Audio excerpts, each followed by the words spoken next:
Selamat pagi pemirsa, kembali lagi bersama saya Tridoyo di Kemenperin TV. Aparatur sipil negara seharusnya bersikap profesional, memiliki nilai dasar ASN, beretika profesi, dan bebas dari praktik-praktik KKN. Namun saat ini masih banyak kasus-kasus korupsi yang terjadi di pemerintahan yang melibatkan pejabat publik maupun ASN. Salah satunya adalah kasus korupsi yang terjadi di daerah istimewa Yogyakarta, yaitu kasus korupsi renovasi pembangunan Stadion Mandala Krida. Berikut adalah ulasannya. Komisi Pemberantasan Korupsi telah meningkatkan status perkara korupsi proyek pembangunan Stadion Mandala Krida Daerah Istimewa Yogyakarta dari tahap penyelidikan ke tahap penyidikan dan telah menetapkan 3 tersangka dalam kasus korupsi tersebut.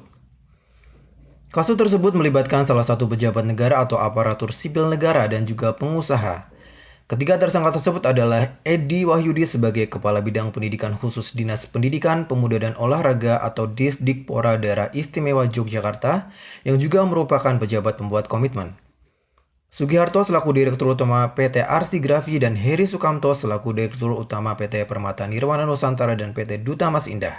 Telah dilakukan penahanan selama 20 hari kepada Edi Wahyudi dan Sugiharto sejak 21 Juli 2022.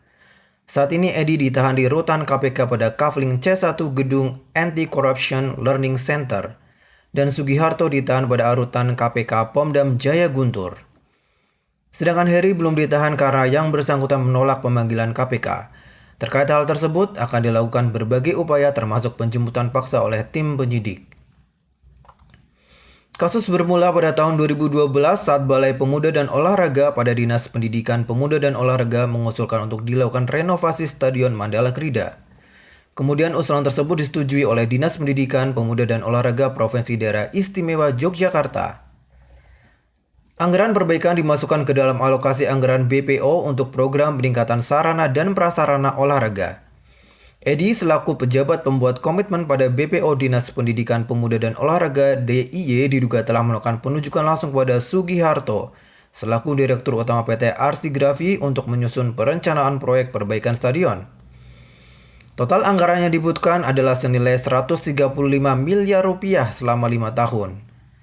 Namun diduga beberapa item nilai pekerjaan yang nilainya di markup. Pada tahun 2016, tanpa menggunakan mekanisme lelang, Edi menyetujui permohonan Heri selaku Direktur Utama PT Permata Nirwana Nusantara dan PT Duta Mas untuk dimenangkan pada proses pengadaan proyek renovasi.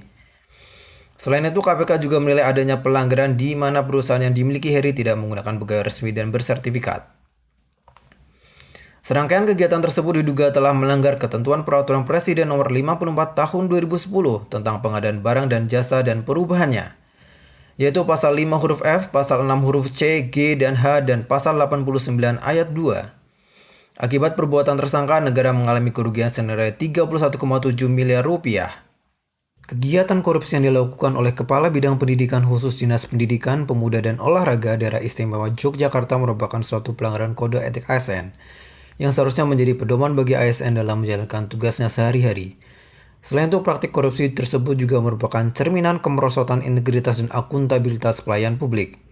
Manajemen ASN yang tepat berdasarkan Undang-Undang Nomor 5 Tahun 2014 akan meningkatkan integritas, akuntabilitas, independensi, dan netralitas, sehingga ASN dapat bekerja dengan profesional, bebas dari intervensi pihak lain, dan bersih dari praktik korupsi.